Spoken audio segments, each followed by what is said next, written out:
Official approval of the genocide.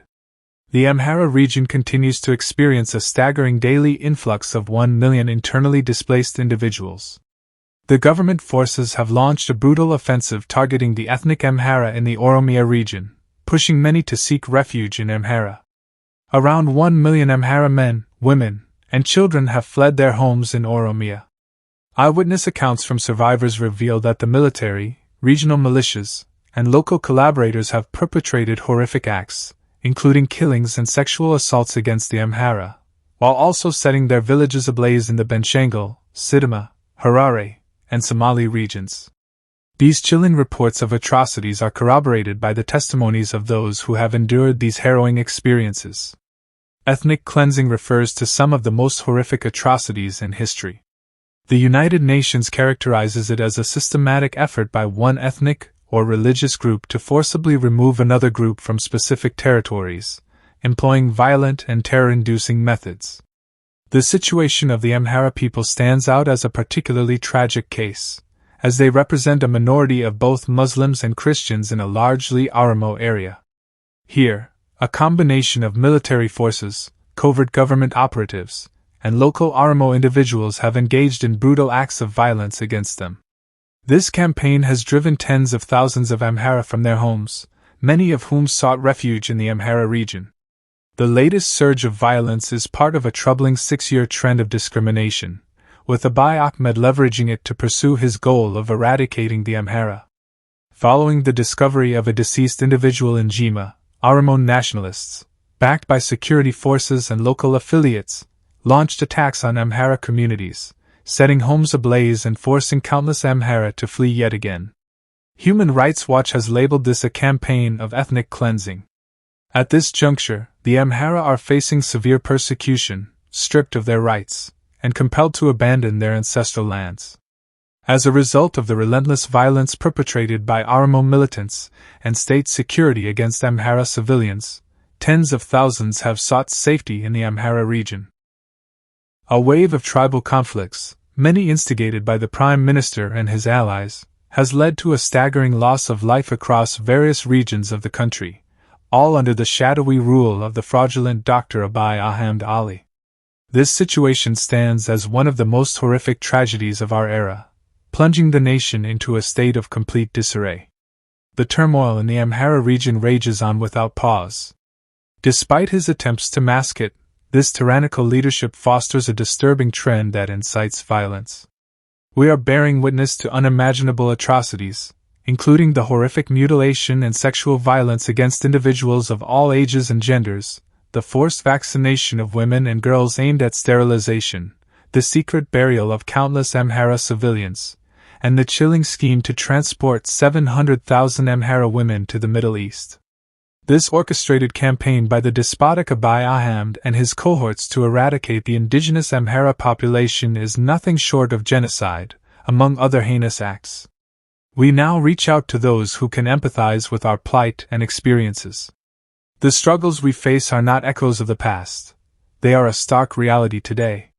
Your support is urgently needed.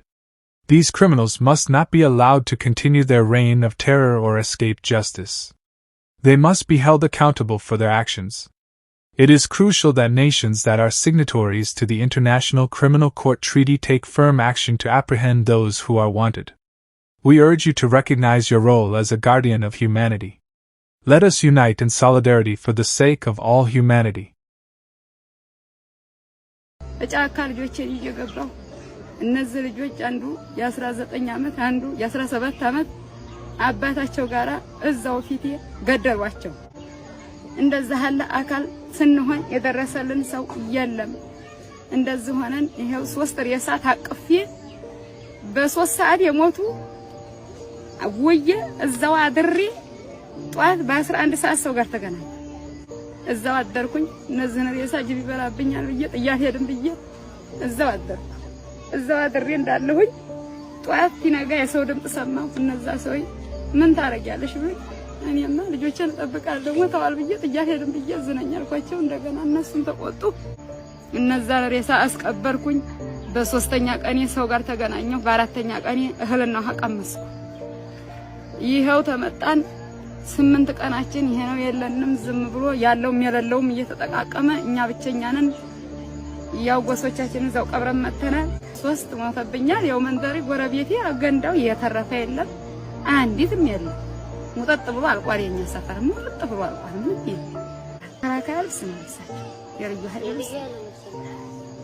ኃይል ልብስ ነው ለብሰዋል ጠጉራቸው ቁጥርጥር ተሰርቷል ወንዶቹ በዚህና በዛ አድርገዋል አማርኛ ዘንድሮ መታረጃለሽ ይላል የአማርኛ ጊዜ አቆቶባችኋል መታረጃችሁ ዘንድሮ ነው ይላል እኛ እንግዲህ ገበሬ ነን ሰርቶ በሊታንም ብለን ዘንግተን ያው መተው ዝም ብለው ጨፍጨፍ ታረጉን ሁሉም ገበሬ ነው ሞጠጥ አርገን ነው የምንሄደው አሉ የኛማ መንደር ሙጥጥጥ ብላ ምንም ሰው የለ አይቺና ድረስ ይቻት የዛን ቀን ለብሻት የወጣሁት ልብስ ነው አማራ ስለሆኑ ነው አማራነት ያለ ምንም ጥያቄ የሚያስገድል ካርድ ነው ኢትዮጵያ ውስጥ ዛሬ እዝነኝን 2 መልክቶች በደንብ ያዙልኝ አትሽኮርመሙ ገዳይ ነው ተገዳይ ደግሞ አማራ ነው ማንንም ይሁን በህብረት ተነስተው ነው የሚገሉን ወንድሞቻችን ከሆኑ ይውጡና እባካችሁ ይሄን የአማራ ህዝብ አትግደሉት ይበሉልን ተሳስቻለሁ ድምጣችሁን አሰሙ አንዴ አትግደሉን stop the Amhara genocide in Ethiopia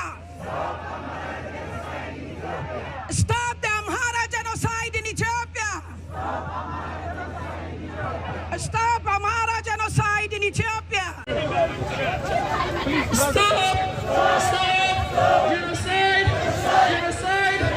Amhara in Ethiopia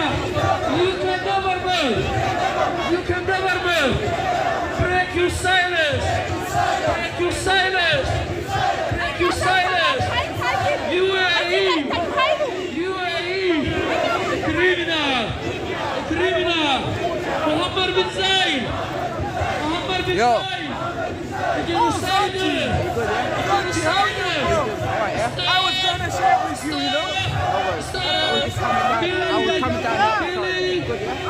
ጦራችን ነው ድንኳን ውስጥ ተቀምጠን ነው ብንኖረው ልጆቻችን ትምህርት አቋርጠው የሚበሉት የሚጠጡት አጥተው የአዲስ አበባ ህዝብ ነበር እስካሁን እያመጣልን የኖር ነው መንግስት አንድ ቀን ቢያያል ከሚዲያዎቹ ጋር ሚዲያም እየተባበረን አንድ ቀን እየመጡ እየዘገቡልን ነው ሲሰማ ሲያይመርቶ ይጠይቀናል ብለን አስበን ነበር እንኳን ሊጠይቀን ቀርቶ ጭራሽ መልሱ አላማረን እኛ አሁን የመጣ ነው በቃ ይስማን ኢትዮጵያዊ አይደለንም ወይ በቃ ኢትዮጵያው ለመሆን ግዴታ ኦሮሞ መሆን አለብን ወይ እንደዚህ አይነት አነጋገር ደግሞ ከህዝቡ ጋር ያከፋፈሉን ነው ከዋናዎቹ ምን ሰማው መልስ ከህዝቡ ጋር እንድንከፋፈል አደረገን በቃ ኦሮሚያ አማራን አግቷል አማራ ኦሮሞን አግቷል ተጋብተን ተዋልደን ነው የምንኖረው እነሱ ግን አከፋፈሉ እኔ አሁን ለምሳሌ 3 ልጆች አሉኝ አባቴ የላቸውም ማበላቸው የለኝም አንገት መግቢያ ይሻላል ከሚበሉ ብዬ ነው የገዛው ሁሉም እዚህ ጋር አለው ምሳበል ተወራት ማይደግም እሱ ነው ያለው ደሃ ህዝብ ነው ያለው ቢኖረን ሳውንት ላይ ሄደናል አንገባም ነበር ሰው ታሞ እርጉዝ እንኳን እንድትወልድ መኪና የማይገባበት ቦታ ነው ያለ ነው ድሆች ስለሆን ነው ዳና ቆሻሻ ተከብሮ በገንዳ እየተነሳ ነው እኛ ግን የሚያነሳን መንግስት አጣ ህዝብ የኢትዮጵያ ህዝብ ተፋቅሮ ሲኖር እነሱ ለምደበር እየለዩ እንደዚህ የሚያደርጉ ለምሳሌ እኔ ኦሮሞ ነኝ ኦሮሞኛ አማራን ያገባውት ወልጄለታለሁ ባልሽን ፍቺ ሊለኝ ነው ታዲያ ለምንድን ነው እንደዚህ ነገር የሚደረግም ለምንድን ነው ህዝብ የሚጫወቱብን ለምንድን ነው መንግስት ለምንድን ነው እንደዚህ የሚያደርገን እኔ ለባለ ልጆች ከባል ልለይ ነው የወለድኩለት ባል ልተውና አማራ ነው ብዬ ለምንድን ነው እንደዚህ ነገር የሚደረገው ለምንድን ነው የመንግስት አካል አላ የት ነው ያላችሁ ብሎ የወደቀ የሚያነሳ መንግስት ሆነ ለምንድን ነው እኛን የሚያነሳው ለምንድን ነው የትም ወርቀን ያለነው የሚያንተነሱ ምለን የለንም አይዞባ ምለን የለንም ልጆቻችን አብራሽ የለንም ለምንድን ነው እንደዚህ የሚሆነው ባሎቻችን ተስፋ ቆርጦ ስራ አይሰሩ እኔ በበኩል ልጆችን ማቆርጦ አጥንት ተሰቃዩ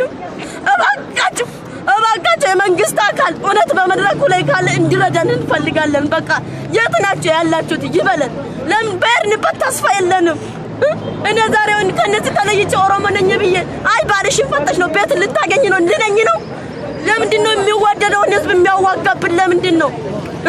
እኛ እኮ ስገባልን እኮ ደህና መንግስት ገባልን ተቀበለን ብለን ደስ ብሎን አጨብጭበን እኮ ነው። ዛሬ ለምንድን ነው እንደዚህ አይነት ነገር መፍታችን ረገጠብን? ለምንድን ነው መፍትሄ አይደለም? ለምንድን ነው እንደ ቆሻሻ ተጣል ነው?